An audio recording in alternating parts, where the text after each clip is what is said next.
ఈరోజు దేవుని వాగ్దానము, నేను మీకు ఖ్యాతిని మంచి పేరును తెప్పింతును. ఇదే యెహోవా వాక్కు. మనము ఖ్యాతి కలిగి మంచి పేరు కలిగి జీవించాలని దేవుడు మనకు మంచి వాగ్దానమును అనుగ్రహించి ఉన్నాడు. కాబట్టి మనము ఘనులుగా ఉండాలని, మంచి పేరు కలిగి ఉండాలని, మనము హెచ్చింపబడాలని మన దేవుడు ఎంతో కోరుతూ ఉన్నాడు.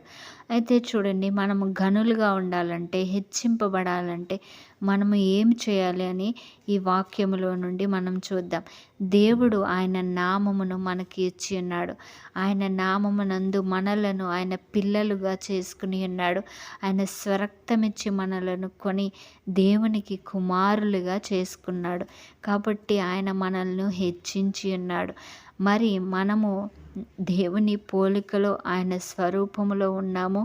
ఆయన మనలను కుమారులుగా, కుమార్తెలుగా పిలుస్తూ ఉన్నాడు. అలాంటి స్థాయిలో ఉన్న మనము, దేవుడు మనల్ని ఆ విధంగా చూస్తూ ఉన్నప్పుడు మన పరిస్థితి, మన ఆత్మీయ స్థితి ఎలా ఉంది? మనము నిజముగా దేవుని బిడ్డలుగా ప్రవర్తిస్తున్నామా అంటే మనము కొన్ని వాక్యాలను మనం చూద్దాం.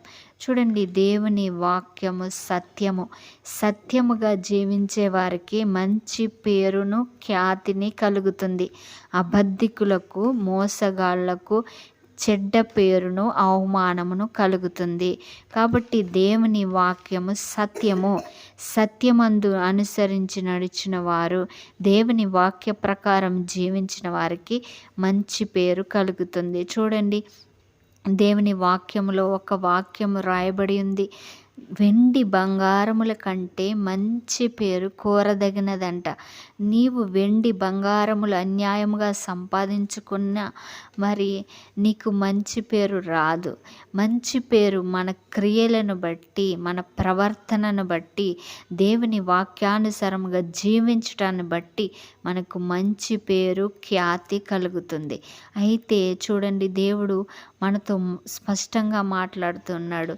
దేవుని వాక్యమును విడిచిపెట్టేసి ఈ లోకములో ఉన్న పాపములో పడిపోతే మాత్రము మనకు అవమానమును, నింద కలుగుతుంది. అప్పుడు మనకు అనిపిస్తుంది, దేవా నాకు ఎందుకు ఈ అవమానము, నింద? నేను అందరిలో తలదించుకుంటున్నాను, నేను అందరిలో అవమానపరచబడుతున్నాను, నేను అందరిలో తలదించుకునే స్థితికి వచ్చేసాను అని నీవు అనుకోవచ్చు. అయితే నీవు చేసిన తప్పిదముల వల్ల నీవు తలదించుకోవచ్చు. కానీ ఒకవేళ నీవు తిరిగి దేవుని యొద్దకు వస్తే తిరిగి ఆయన మరలా నీ తలను ఎత్తేవాడుగా ఉన్నాడు. కాబట్టి దేవుని నామమందు విశ్వసించిన వారు, ఆయన వాక్య ప్రకారం జీవించిన వారు హెచ్చింపబడతారు. ఆయన వాక్యము సత్యము. కాబట్టి చూడండి, దేవుడు ఏం చెప్పాడు? అబద్ధం ఆడవద్దు, దొంగలించవద్దు, నరహత్య చేయవద్దు, ఇతరులది ఏది నీవు ఆశించవద్దు, వ్యభిచారం చేయవద్దు.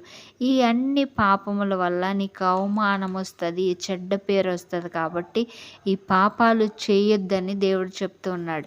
ఎవరైతే ఈ పాపములో మునిగిపోతారో, వ్యభిచారులు, త్రాగుబోతులు, తిరుగుబోతులు, మరియు లోబులు, అబద్ధికులు, దోషకులు, వీరందరూ కూడా అవమానమును పొందుకుంటారు, చెడ్డ పేరును పొందుకుంటారు. కాబట్టి నీవు ఈ లోకంలో ఉన్న పాపాన్ని విడిచిపెట్టు. నీకు మంచి పేరు, ఖ్యాతి కలగాలంటే దేవుని వాక్య ప్రకారం జీవించు. సత్యముగా ఉండు, విశ్వాసంతో ఉండు, ప్రేమతో ఉండు, సాత్వికముతో ఉండు, ఆశా నిగ్రహం కలిగి ఉండు. అప్పుడు దేవుని వాక్య ప్రకారం జీవిస్తావు. కాబట్టి నీకు ఘనత, మంచి పేరు దేవుడు అనుగ్రహిస్తారు. మీరు నాలో ఉన్నప్పుడు మీరు బహుగా ఫలిస్తారని దేవుని వాక్యము సెలవిస్తుంది. కాబట్టి దేవుడు మనల్ని దీవించాలని, ఆయన కృప చూపాలని ఎదురు చూస్తున్నాడు. కాబట్టి మీరు ఆయన వాక్యమందు నిలిచి ఉండి మంచి పేరును, ఖ్యాతిని పొందుకోండి, ఆశీర్వదింపబడండి, దీవెన పొందుకోండి, గొప్ప చేయబడండి. దేవుడు మిమ్మును, మీ కుటుంబాలను ఆశీర్వదించి మరి పాపము నుండి విడిపించును గాక. ఆమేన్.